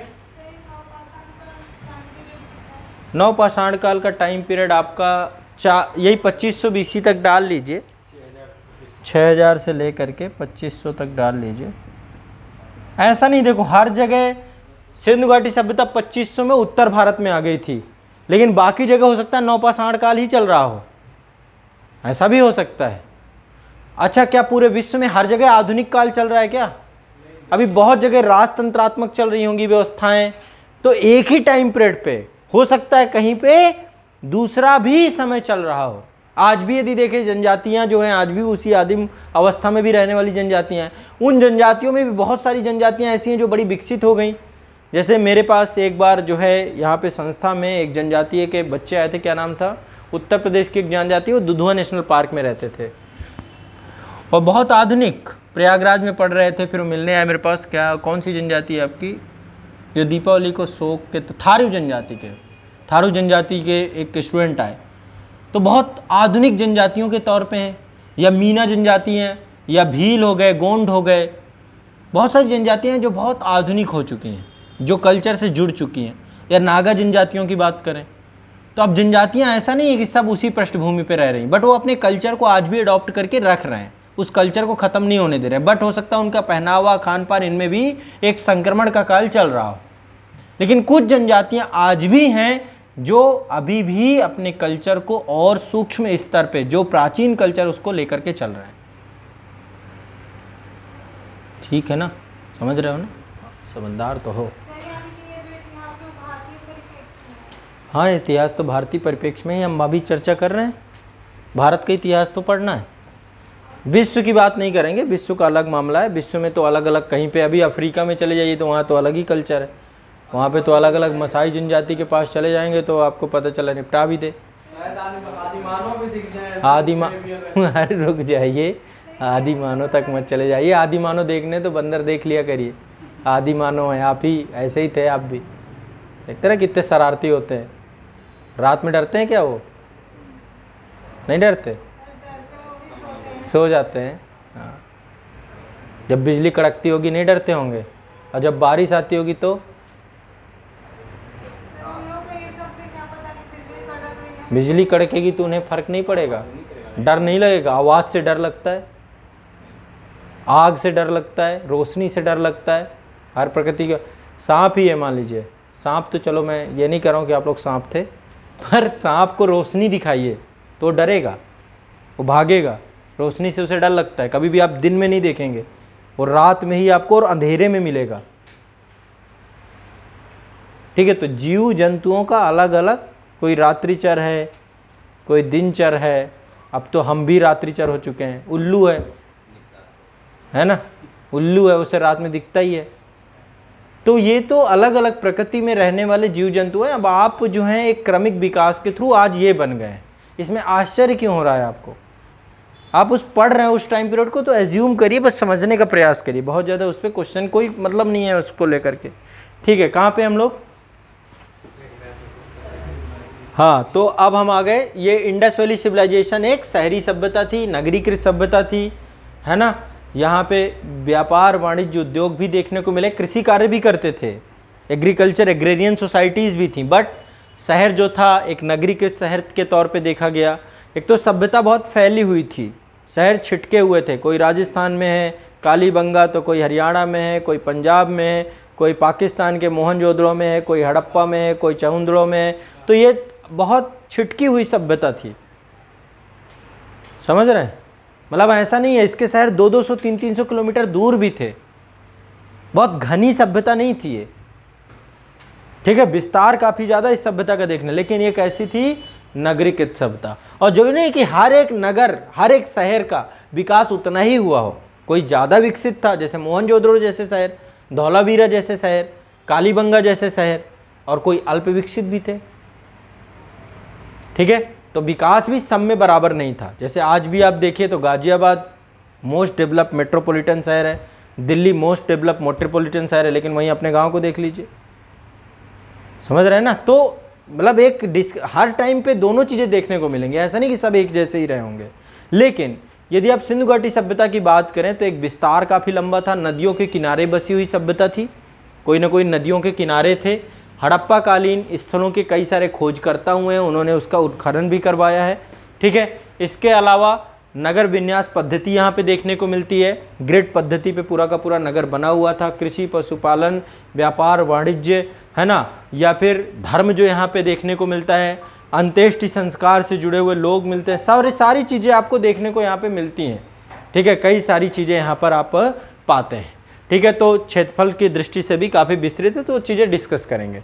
पर वैदिक काल में यही सारी चीज़ें थोड़ा सा परिवर्तित हो जाती हैं, कर्मकांडीय और खासकर वैदिक कल्चर के अंतर्गत आपका ऋग्वेद में बताया गया उस समय कि यहाँ पे राजनीतिक स्थिति में सभा, समिति, विदत ऐसी संस्थाएं थी। वैदिक यहाँ पे भी एक ब्रह्मर्षि प्रदेश है, गंगा और यमुना का दुआबी क्षेत्र जो आपका है, आर्यों का प्रवेश होता है, कुछ जम्मू कश्मीर वाला क्षेत्र है। ठीक है, तो ये पूरी एक तरीके से ग्रामीण सभ्यता और पशुपालन पे आधारित थे। ठीक है, और इस समय का जो समाज था, आभूषण थे, अर्थव्यवस्था थे, धर्म की स्थिति थी, ये सारे आपके अलग अलग थे। और इस समय नदियों के किनारे भी बहुत सारे ऋग्वैदिक क्षेत्र बसे हुए थे। ऋग्वैदिक के बारे में जानकारी ऋग्वेद में मिलती है, और उत्तर वैदिक के बारे में सामवेद, अथर्ववेद और यजुर्वेद से देखने को मिलता है। तो इस टाइम का समाज, संस्कृति सब कुछ अलग थी। और सिर्फ वैदिक ग्रंथ ही नहीं थे, बल्कि उपनिषद थे, वेदांग थे, वेदों से संबंधित ब्राह्मण ग्रंथ थे, या वेदों से संबंधित आरण्यक ग्रंथ थे। ये सब चीज़ें भी यहाँ पर देखने को मिलती हैं। यहाँ की सामाजिक व्यवस्था, राजनीतिक व्यवस्था, आर्थिक व्यवस्था, इन सब के बारे में जानकारी मिलती है। आद्य ऐतिहासिक इसलिए क्योंकि लेखन शैली का ज्ञान था, पर हम अभी तक अनपढ़ हैं। ठीक है, पढ़ नहीं पाए हैं, है ना। क्या कौन? वो लोग हमसे ज़्यादा जानकार नहीं थे, वो ऐसी भाषा क्यों लिख के गए कि जो हमें ना आए? ये बताओ, हमारी भाषा वो नहीं पढ़ पाएंगे तो हम भी जानकार हैं। चलो कोई बात नहीं, ठीक। ज़्यादा जानकार तो नहीं थे, पर लिख कुछ ऐसा गए हैं जिसके लिए प्रयास चल रहा है। कई लोगों ने बोला तो है कि हमने ये सभ्यता पढ़ ली है, ये लैंग्वेज पढ़ ली है, पर अभी प्रमाणिक नहीं हुआ। ठीक है, इसके बाद आपका आ जाता है ऐतिहासिक काल। ऐतिहासिक काल मैंने आपको बताया, ये पूरा का टाइम पीरियड प्राचीन, मध्यकालीन, आधुनिक, और ये काल प्रमाणिक काल है। किताबें भी मिली हैं इनके बारे में, जानकारी भी प्राप्त हुई है, लिखित साक्ष्य भी हैं, चीज़ें भी मिलती हैं। है ना। यदि अशोक के बारे में तो अशोक के स्तंभ भी आज भी हैं, है ना, अशोक के शिलालेख भी आज भी हैं और उसका महल भी आज भी है। यदि हर्यक वंश की बात करें तो बिंबिसार का भी, है ना, बिंबिसार पूरा उसका महल आज भी है। अजातशत्रु का आज भी आप राजगीर जाइए तो आपको वो 5 पहाड़ियों से घिरा हुआ क्षेत्र दिखाई देता है। ठीक है, तो सारी चीज़ें आज भी हमें मिलती हैं, मतलब जो चीज़ें लेखन पद्धति में वही चीज़ें इस टाइम पीरियड पे। तो 1600 मतलब कि 1500 बीसी से लेकर के 600 बीसी तक आपका वैदिक काल था। फिर 600 बीसी में पूरा भारत जो है कई भागों में बंटना शुरू हो जाता है, छोटे छोटे भागों में बंटना चालू हो जाता है, जिसको हम क्या बोलते हैं, महाजनपद काल। ठीक है, महाजनपद काल के बारे में जानकारी पुराणों में प्राप्त हुई है और बौद्ध ग्रंथों में भी प्राप्त हुई है। ठीक है, लगभग 16 महाजनपद थे उस समय। पुराणों के अनुसार मगध के शासक थे जो इस पूरे क्षेत्र में अपना दबदबा विकसित कर रहे थे धीरे धीरे। तो 16 महाजनपदों की बात करें तो अंग था, अंग की राजधानी चंपा, है ना, ये बिहार में था आपका। अवंती था, अवंती की राजधानी उज्जैन थी। ठीक है, इसके बाद काशी की राजधानी वाराणसी थी। इसके बाद आपका कौशल की राजधानी श्रावस्ती थी। फिर कंबोज था, कंबोज की राजधानी हाटक थी। फिर कुरु, कुरु वंश, यहाँ कुरु में ही बैठे हुए कुरु महाजनपद में, इसकी राजधानी हस्तिनापुर थी। इसके बाद गांधार, गांधार प्रदेश, शकुनी, गांधार की राजधानी जो पेशावर वाला क्षेत्र है, तक्षशिला उसकी राजधानी थी। महान शिक्षा का केंद्र था एक समय। दक्षिण भारत का एक जो है आपका महाजनपद था जिसका नाम था अश्मक, उसकी राजधानी पोतन थी, ये गोदावरी के ऊपर आपका आंध्र प्रदेश वाले रीजन में। मगध की राजधानी गिरिब्रज थी, बाद में राजधानी परिवर्तित की गई राजगृह और फिर उसके बाद पाटलिपुत्रा राजधानी हुई। मल्ल, मल्ल जो है आपका राजतंत्रात्मक व्यवस्था भी थी, बट यहाँ पे कुशीनारा के मल्ल थे और पावा के मल्ल थे, पावापुरी और कुशीनारा। कुशीनगर में भी, कुशीनगर में भगवान बुद्ध की मृत्यु हुई है और पावापुरी में भगवान महावीर जी का निर्वाण स्थल है। वहाँ पे देखिएगा एक जल मंदिर बनाया गया है, आप लोगों ने मेरा एक वीडियो देखा होगा, जल मंदिर से मैंने शूट किया है। तो वहाँ पे जल मंदिर के बारे में ये बताते हैं कि वहीं पर भगवान महावीर जी की समाधि है जहाँ पे उनको निर्वाण प्राप्त हुआ। तो महावीर जी का जो उनकी भभूति जो होती है ना, होता है ना कि राख लेना या उनकी अंतिम अस्थियाँ, बोलते लोगों ने इतना लेते गए यहाँ से, वहाँ की मिट्टी इतनी लेते गए कि वो जल बन गया, बड़ा विशाल तालाब बन गया। आज भी लोग जाते हैं तो वहाँ से मिट्टी लेकर के आते हैं, वो विशाल तालाब बन गया। उसी पे फिर भारतीय पुरातत्व सर्वेक्षण विभाग ने जल मंदिर बना दिया, तालाब बना करके। उसको प्राकृतिक नहीं है, कृत्रिम है। ठीक है, तो आपका जो है वहाँ पे पावापुरी आप जाएंगे तो पावापुरी में मिलेगा ये। ठीक है, इसके बाद आपका मत्स्य, मत्स्य महाजनपद विराटनगर, फिर वत्स महाजनपद कौशाम्बी, फिर इसके बाद वज्जी, वज्जी का वैशाली गणराज्य था, वैशाली। पंचाल, पंचाल का कांपिल्य, पांचल्य की राजधानी कांपिल्य थी। चेदी की राजधानी सुक्तवती थी और सूरसेन की राजधानी मथुरा थी। ठीक है, तो ये आपके 16 महाजनपद थे। और इन 16 महाजनपदों में, ठीक है, प्राचीन काल में यहाँ पे सबसे पहले तो महाजनपद, अब इनकी अपनी अपनी कहानियाँ हैं। ठीक है, सबसे शक्तिशाली बनता है मगध, 5 पहाड़ियों के किनारे था, जल्दी कोई जीत नहीं पाता था, लोहा वोहा भी था इसके पास, तो अस्त्र भी बना लिया इसने टाइमली। ठीक है, तो 5 पहाड़ियाँ यहाँ पे हैं। ठीक है, उन्हीं पहाड़ियों के मुझे एग्जैक्ट नाम नहीं याद रहा, सोनगिरी, विपुलगिरी, उदयगिरी और 2 पहाड़ियाँ और हैं। ठीक है, अब मुझे भूल गई, मैं गया था, मेरा एक वीडियो आपने देखा होगा, वो राजगीर के बीच में, उसके अजातशत्रु ने जहाँ अपने पिता को कैद किया था बिंबिसार, उस जेल से मैंने बनाया था। ठीक है, तो 16 महाजनपद में यहाँ पे जो है मगध सबसे शक्तिशाली बनता है और धीरे धीरे मगध के शासक, खासकर चंद्रगुप्त मौर्य के टाइम पीरियड पे, अपने आप को शक्तिशाली बना लेते हैं। लेकिन मगध साम्राज्य का जो पहला शासक या वास्तविक उत्तराधिकारी के तौर पे माना जाता है वो बिंबिसार था। हर्यक वंश का शासक था बिंबिसार, फिर अजातशत्रु, फिर उसका बेटा उदयन। ये लाइन से आपके कई सारे वंश आते हैं। तो मगध साम्राज्य में पहले हर्यक वंश आता है, बहुत सारे आते हैं इसमें। हर्यक वंश के बाद दूसरा कौन सा आता है, शिशुनाग वंश, कालाशोक, शिशुनाग। शिशुनाग एक व्यक्ति का नाम है। शिशुनाग के बाद उसका बेटा आता है कालाशोक, काकवर्ण, कौवे जैसा काले रंग का। ठीक है, इसके बाद नंद वंश का शासक आता है। नंद वंश के कई शासक होते हैं, अंतिम शासक घनानंद होता है, नंद वंश। नंद वंश के बाद आता है मौर्य। ठीक है, तो मौर्य और उनके उत्तराधिकारी, एक लंबा जो है शासनकाल इनका देखने को मिलता है। ठीक है, नंद के बाद आपका मौर्य वंश महाजनपदों के उदय के टाइम पीरियड पे, मौर्य के बाद फिर मौर्योत्तर, फिर गुप्त काल, फिर ये सारी चीज़ें देखने को मिलती हैं। इसी दौरान जो है धार्मिक क्रांति हो जाती है, वैदिक धर्म और उसी के समकक्ष दो धर्मों का जन्म होता है, जिसमें बौद्ध धर्म, ये दोनों नास्तिक संप्रदाय भी कहे जाते हैं क्योंकि ईश्वर की मान्यता को स्वीकारते नहीं हैं। जैन धर्म वैसे ईश्वर की मान्यता को स्वीकारता है, लेकिन अपने तीर्थंकरों को ईश्वर से ऊपर रखते हैं। कभी भी जैन टेम्पल पे जाएंगे तो तीर्थंकरों की फ़ोटो ईश्वर की फ़ोटो से ऊपर रहेगी, है ना। ये आप लोग कभी देखिएगा, बाकी उस पर चर्चा करेंगे जब जैनिज़्म पढ़ेंगे।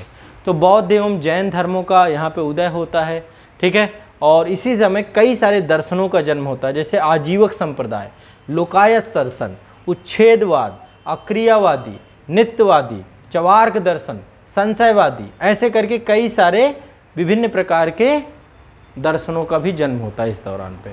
इसी समय विदेशी भी आ जाते हैं, ठीक है। हकमनी शासक आ जाते हैं। हकमनी शासक ईरान से आते हैं, ईरानी आक्रमण होता है भारत में। पहला आक्रमण जो है प्रथम 600 BC के आसपास हुआ था, ईरानी आक्रमण, ये हकमनी शासकों के द्वारा आक्रमण होता है। फिर हकमनी आने के बाद फिर यूनानी आक्रमण होता है भारत में, सिकंदर आ जाता है। भारत विश्व विजय का सपना संजोए हुए भारत की धरती में प्रवेश करता है, ठीक है। झेलम के किनारे युद्ध होता है राजा पोरस से, अम्बी के द्वारा निमंत्रण दिया जाता है। अम्बी को पहला गद्दार बोला जाता है भारत का।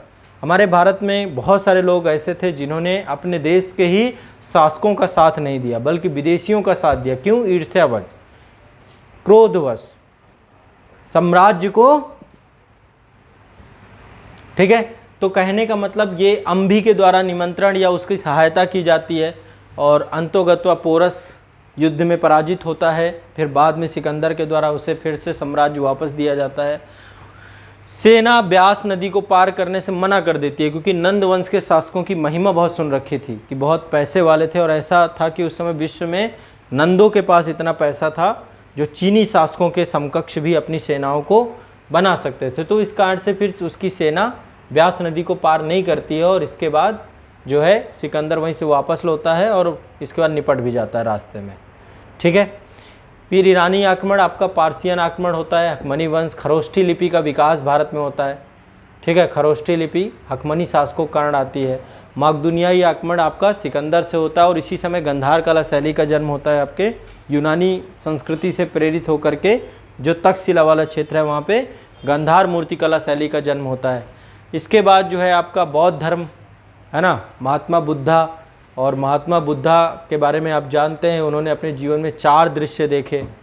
आप प्रतिदिन दृश्य ही दृश्य देखते हैं, पर वो 4 जीवन से उनका जीवन क्या हो गया? विचलित हो गया, और वो संन्यास की ओर आगे बढ़ गए, बुद्ध बनने की यात्रा की ओर आगे बढ़ गए, महाभिनिष्क्रमण कर दिया, ठीक है, और धर्म चक्र प्रवर्तन कर दिया, 4 आर्य सत्र खोज दिया, अष्टांगिक मार्ग, एक विश्व को पूरा मार्ग दे दिया, बौद्ध संघ की स्थापना कर दी, बौद्ध भिक्षुओं के लिए 10 सील उन्होंने बना दिए, ठीक है। तो ये बौद्ध धर्म का उद्भव जो महात्मा बुद्धा के द्वारा किया जाता है, ये सब चीज़ें देखी जाती हैं। बहुत सारे इसमें विषय हैं, बहुत सारे पॉइंट हैं। और इसी समय जो है इससे बहुत पुराना है, एक वैदिक सभ्यता के कालीन एक धर्म है जैन धर्म। आपका जैन धर्म के जो प्रथम तीर्थंकर थे ऋषभदेव, उनका ऋग्वेद में भी नाम आता है, ठीक है। तो महावीर स्वामी भी इसी समय समकालीन थे महात्मा बुद्धा के, और महावीर स्वामी जो है 24वें तीर्थंकर के रूप में होते हैं, और जैन धर्म को इन्होंने सशक्त बनाया। उससे पहले जो है पारसनाथ पहाड़ी के बारे में आपने सुना होगा। पारसनाथ 23वें तीर्थंकर थे आपके, और शायद मेरे ख्याल से झारखंड में है क्या आपका पारसनाथ? हाँ, झारखंड में है शायद, है ना। तो वहाँ पे बड़ी मान्यता प्राप्त है उसकी, ठीक है। 1 मिनट, ठीक है, कहाँ पे हम लोग? ठीक है, त्रिरत्न की बात कही इन्होंने जैन धर्म में, और अनेकवांत, स्यादवाद, बहुत सारी मौलिक शिक्षाएं निकली बाद में। फिर ये जो है कई सारे सिद्धांत, पुद्गल के बारे में बात, ठीक है, संघ की संरचना, ये सब चीज़ें टॉपिक आपकी इसके अंतर्गत रहती हैं। फिर इसी के बाद जब ये सारे शासक थे, मौर्य वंश के शासक आते हैं, चंद्रगुप्त मौर्य, और उसमें एक बड़ा नाम निकल के आता है चाणक्य का।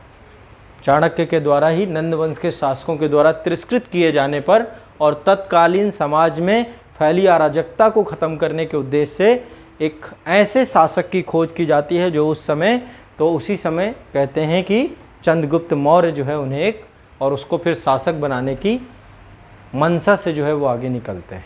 ठीक है, तो कई सारे शासक, चंद्रगुप्त मौर्य के बाद फिर उनका बेटा बिंदुसार, फिर सम्राट अशोक, अशोक के बाद कुणाल आता है, कुणाल के बाद दशरथ आता है, दशरथ के बाद संप्रति आता है, फिर शालिशुक आता है और अंतिम शासक देववर्मा और बृहदत्त रहते हैं। बृहदत्त को फिर निपटा देता है कौन? शुंग वंश का शासक पुष्यमित्र शुंग, वो निपटा देता है। तो मौर्यों के बाद फिर कौन आते हैं? शुंग शासक आते हैं। शुंग शासकों के द्वारा मौर्योत्तर काल पे, ठीक है, मौर्यों के बाद बृहदत्त को निपटा के शुंग वंश शासक, शुंग वंश, ठीक है, शुंग वंश के शासक आपके यहाँ पे आते हैं। शुंग वंश में पुष्यमित्र शुंग होता है, फिर उसका बेटा अग्निमित्र आता है ना, वसुज्येष्ठ आता है, वसुमित्र आता है, इसके बाद भागवृद आता है, फिर देवभूति आता है। देवभूति अंतिम शासक होता है शुंग वंश का। शुंग वंश के शासक को भी निपटा देता है वसुदेव, कण्व वंश का शासक, और वसुदेव बनाता है एक नया वंश जिसका नाम होता है कण्व वंश। ठीक है, तो शुंग वंश के बाद कण्व वंश, कण्व वंश में वसुदेव होता है, फिर भूमिमित्र होता है, नारायण होता है, सुशर्मा, अंतिम शासक होता है सुशर्मा। कण्व वंश के बाद सुशर्मा को, मतलब एक तरीके से देखा जाए तो फिर इसके बाद आते हैं सातवाहन शासक। ठीक है, सातवाहन शासक आपके आंध्र प्रदेश वाला जो रीजन होता है यहाँ पर, और इसका जो वास्तविक संस्थापक होता है शिमुख, शिमुख इसका वास्तविक संस्थापक होता है। इसके बाद इसमें बहुत महान महान शासक आते हैं। ठीक है, कृष्ण शासक आता है, सतकर्णी प्रथम आता है, हॉल आता है, इसी में ही एक रहता है गौतमी पुत्र सातकर्णी, है ना, फिर वशिष्ठी पुत्र पुलुमामी, फिर यज्ञसी सातकर्णी, है ना। तो ऐसे करके सातवाहन शासक, और इसी समय विदेशी आक्रमण होने चालू हो जाते हैं। इसी समय पे कुछ क्षेत्रीय, जब मौर्य साम्राज्य टूटता है आपका, चूंकि बड़ा केंद्रीकृत साम्राज्य था, तो जब वो टूटता है तो कलिंग वाले क्षेत्र में चेदी वंश का शासन होता है, इच्छाक वंश, वाकाटक वंश, ऐसे करके बहुत सारे छोटे छोटे वंश भी निकल आते हैं। और इसी समय विदेशी आक्रमण होना चालू हो जाता है। विदेशी आक्रमण में एक आक्रमण होता है आपका हिंद यूनानियों का, इंडो यूनानी शासक, इंडो ग्रीक शासक। ठीक है, इसके बाद आपका हिंद यूनानियों के बाद शकों का आक्रमण होता है, शकों के बाद पर्थियन का आक्रमण होता है जिसे हम पलाहो बोलते हैं, शक के बाद पलाहो, पलाहो के बाद कुषाणों का आक्रमण होता है। ठीक है, हर एक समय में बहुत सारी घटनाएं घटती हैं। देखो जितने भी आक्रमण होते हैं इनके द्वारा कुछ इनका प्रभाव भी पड़ता है, भारत की संस्कृति में भी प्रभाव पड़ता है, ये विभिन्न विषयों को देखने को मिलता है। तो बैक्ट्रिया में यवन शासक डेमेट्रियस वंश के बारे में आपने सुना हो, डेमेट्रियस वंश हो गया, यूक्रेडाइटिस वंश हो गया, फिर इन्हीं में एक शासक होता है मिनांडर, है ना। फिर यूनानी संपर्क हमारा बढ़ता है और हमारे कल्चर में कई सारे प्रभाव देखने को मिलते हैं।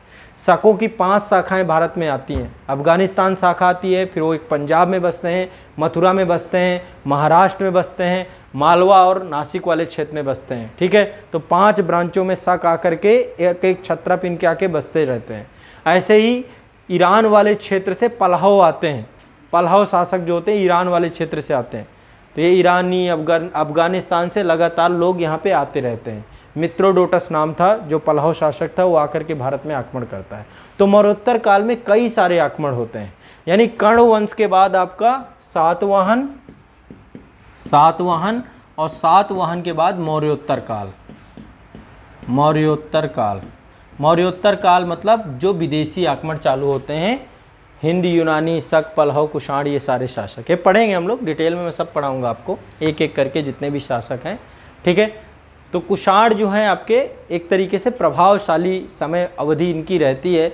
मध्य एशिया से आते हैं, जो K2 T2 U है ना, वहाँ से मध्य एशिया से निकल के आते हैं आपके जो यूची जनजाति। इनके टाइम पीरियड पे चीन का भी कुछ हिस्सा भारत भूमि का हिस्सा हुआ करता था। ठीक है, तो यूची जनजाति के लोग हैं। इसमें कुजुल किडफिस का नाम, बिम किडफिस का नाम, कनिष्क किसी समय बहुत महत्वपूर्ण शासक था। कनिष्क के दरबार में अश्वघोष जैसे विद्वान हुआ करते थे। ठीक है, तो एक बहुत महत्वपूर्ण जो है शासक के तौर पे कनिष्क यहाँ पे रहता है। इसके बाद गुप्त वंश का शासक, अभी मगध ही केंद्र रहता है, गुप्त वंश के शासक मगध वाले क्षेत्र में रहते हैं। ठीक है, तो आपने नाम सुना होगा श्रीगुप्त का, श्रीगुप्त संस्थापक होता है। फिर इसके बाद कई सारे गुप्त होते हैं, घटोत्कच गुप्त होते हैं, चंद्रगुप्त प्रथम होते हैं, समुद्रगुप्त होते हैं। समुद्रगुप्त पूरे उत्तरापथ और दक्षिणापथ दोनों को जीतता है। ठीक है। तो समुद्रगुप्त होता है, इसके बाद चंद्रगुप्त प्रथम होता है, चंद्रगुप्त प्रथम के बाद, चंद्रगुप्त के बाद आता है, प्रथम के बाद आता है समुद्रगुप्त, समुद्रगुप्त के बाद चंद्रगुप्त द्वितीय।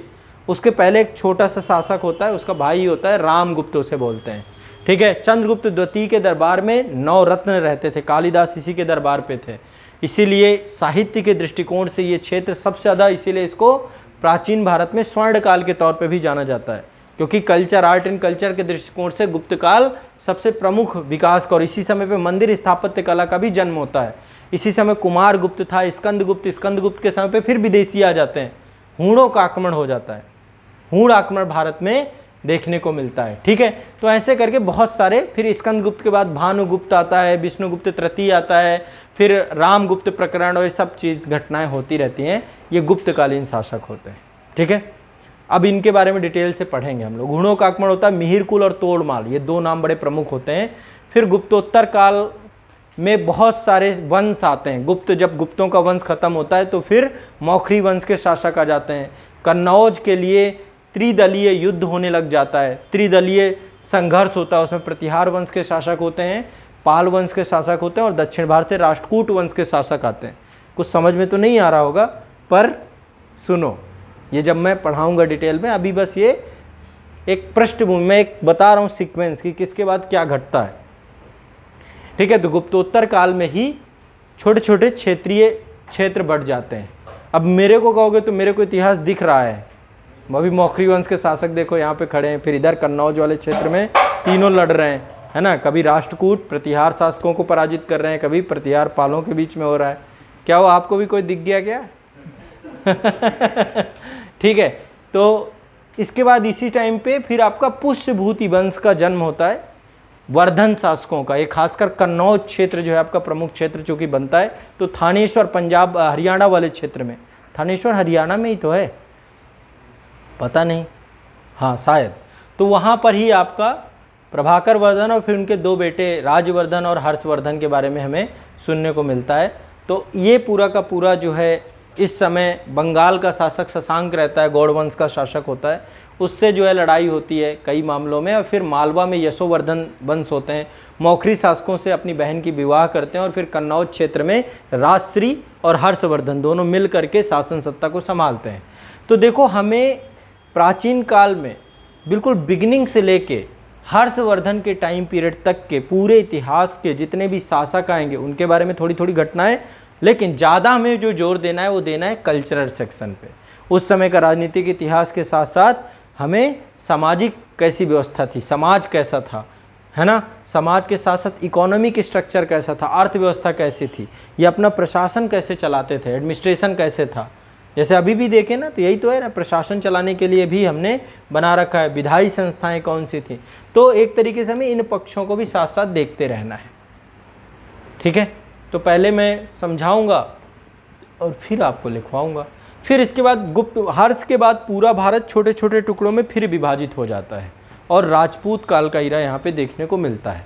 हर एक क्षेत्र में अलग अलग, कहीं पे परमार वंश के शासक, कहीं पे चौहान वंश के शासक, कहीं पे प्रतिहार वंश के शासक, कहीं पे जो है आपका गाहड़वाल वंश के शासक, अलग अलग वंशज के शासक देखने को। एक लंबी अवधि जब यहाँ पे मोहम्मद गौरी का आक्रमण होता है, मोहम्मद गौरी के आक्रमण के बाद जो है दिल्ली सल्तनत की स्थापना, फिर भारत का जो है दिल्ली सल्तनत में क्षेत्र बड़ा होता, विस्तारित होता चला जाता है।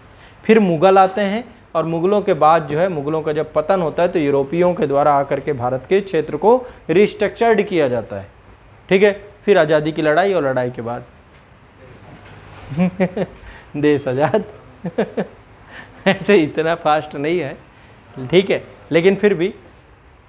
तो प्राचीन भारत के इतिहास को आपको अब बिगिनिंग से पढ़ेंगे हम लोग, स्टार्टिंग करेंगे, बिल्कुल बेसिक से स्टार्ट करेंगे। जो आपका नेक्स्ट सेशन होगा, कल का सेशन, वहाँ बिल्कुल बिगिनिंग से स्टार्ट करेंगे, और आपको एक एक चीज़ें समझ में आएंगी। घबराना नहीं है, बिल्कुल टेंशन फ्री रहना है, जितना बताता जाऊँ उतना भी करते जाना। नेक्स्ट वीक से आपको बुक्स का टारगेट मैं दूंगा। अभी 1 सप्ताह आप लोग के पास रहेगा, 1 सप्ताह में आप इस बुक की उपलब्धता सुनिश्चित करा लेना, या आपके पास जो भी बुक है प्राचीन भारत की, लकीर का फ़कीर नहीं बनना आप। वही टॉपिक जो इसमें बताऊंगा वही टॉपिक उसमें भी मिलेगा। हाँ, वो ये तो उपलब्ध हो ही जाएगी। एक किताब ये है, बाकी कोई भी किताब आपके पास है चाहे आपके पास जयंत श्रीमाली है, चाहे आपके पास केसी श्रीवास्तव है, चाहे आपके सब इतिहास की किताबें हैं, सब में ये टॉपिक मिलेंगे। तो जो टॉपिक मैं आपको टारगेट में दूँ, मैं टॉपिक टारगेट में देते जाऊँगी, इनको साथ साथ पढ़ते भी जाइएगा। ये किताब आपको एक तो PL गौतम वाली पढ़नी ही है, और यदि नहीं मिलती है तो अन्य कोई भी किताब आप पढ़ेंगे, चाहे RS शर्मा की पढ़ें, बट वो टॉपिक को पढ़ेंगे। एक एडवांस बुक लेकर के साथ साथ मेरे चलेंगे, ठीक है, कोई दिक्कत। और जो इतिहास वैकल्पिक विषय वाले हैं, आप सभी इग्नू की बुकलेट, ठीक है, आपको PDF फॉर्म पे अवेलेबल हो जाएंगी। PDF पे शायद मेरे ख्याल से बैच में तो डाल दी गई हैं, तो PDF में चाहिए तो PDF में भी मिल जाएंगी, नहीं तो पूरा बुक का किट आता है, बुक की किट आप इग्नू की ले लो, ज़्यादा बेस्ट रहेंगे। तो वही टॉपिक उसमें भी पढ़ते जाना, उसमें डीपली मिलेंगे, डिटेल में मिलेंगे सारी चीज़ों को लेकर के। जो थिंकर हैं उन सबको भी, वो इतिहासकार हैं उनकी जो लेकर के मान्यताएं हैं, डिबेट है कहीं पे, उसको भी वो डिस्कस करेंगे। तो इग्नू की बुकलेट अवश्य पढ़नी है, बिना इग्नू के आप इतिहास वैकल्पिक विषय को पूरा नहीं कर पाएंगे। वहाँ पे अच्छे से सब चीज़ दिया गया है, विद कल्चर और विद पॉलिटिकल, हर चीज़ को लेकर के काफ़ी बड़ी संख्या में बुकलेट्स हैं, ठीक है। EHI जो BA की हैं, मास्टर नहीं करना है, सिर्फ BA की बुकलेट देखनी है, ठीक है। और साथ में ऐतिहासिक मानचित्रावली ले लेना, और ये ले लेना कट एंड ड्रॉ, ये कल से होना चाहिए आपके पास साथ साथ। तो साथ साथ यदि मैं कुछ मानचित्रण कर रहा हूँ, यहाँ पे दिखा रहा हूँ, कुछ स्थल दिखा रहा हूँ, तो उसको भी आप अपने मानचित्रण में इसमें भी देखेंगे और इसमें भी देखेंगे, ठीक है ना। बस इतना कर लेंगे, काम हो जाएगा अपना, ठीक है। और इसके बाद फिर अभी इतिहास की टेंशन ना लो, सब जुड़ेगा, हर एक लकीर एक एक करके जोड़ते चलेंगे, पूरा पढ़ेंगे जितना भी सिलेबस में दिया गया है, हर चीज़ को जोड़ते जोड़ते साथ साथ देखेंगे। मैं एक चीज़ की आप लोगों से और रिक्वेस्ट कर रहा हूँ, प्रीवियस ईयर क्वेश्चन भी मेरे साथ साथ देखते जाना। अब मैं पढ़ाए चला जा रहा हूँ, क्वेश्चन हल नहीं हो रहे हैं, ये भी आपकी रिस्पॉन्सिबिलिटी है कि जो टॉपिक ख़त्म हो जाए उससे जुड़े हुए क्वेश्चन आपको क्या करना है, देखते जाना है। ऑप्शनल वाले ऑप्शनल का देखते जाएं, GS वाले GS का देखते जाएं। तो जब तक क्वेश्चन नहीं देखोगे तब तक आप उसको टॉपिक से अधूरे रहोगे। जब एक टॉपिक ख़त्म हो जाए उससे जुड़े हुए क्वेश्चन देखो। प्री के क्वेश्चन आपको घटना चक्र में मिल जाएंगे, ठीक है, IAS और PCS एग्ज़ाम के। और जो मेंस के क्वेश्चन है उसके लिए आपको इकट्ठा करना पड़ेगा, अलग अलग आते हैं अनसॉल्व पेपर, वो लेना पड़ेगा, आपके पास होना चाहिए, ठीक है, या इंटरनेट से डाउनलोड कर लो, पर आपके पास होने चाहिए, तभी आपका पूर्ण भला हो पाएगा, ठीक है। तो ये काम अब आप लोग के ऊपर सौंपता हूँ, क्वेश्चन आपको देखते जाना है, ठीक। तो आज के लिए इतना ही रखेंगे, नेक्स्ट आपको कल जो है आगे की जितनी भी विषय वस्तु है उसको हम लोग करेंगे, ठीक है। चलो।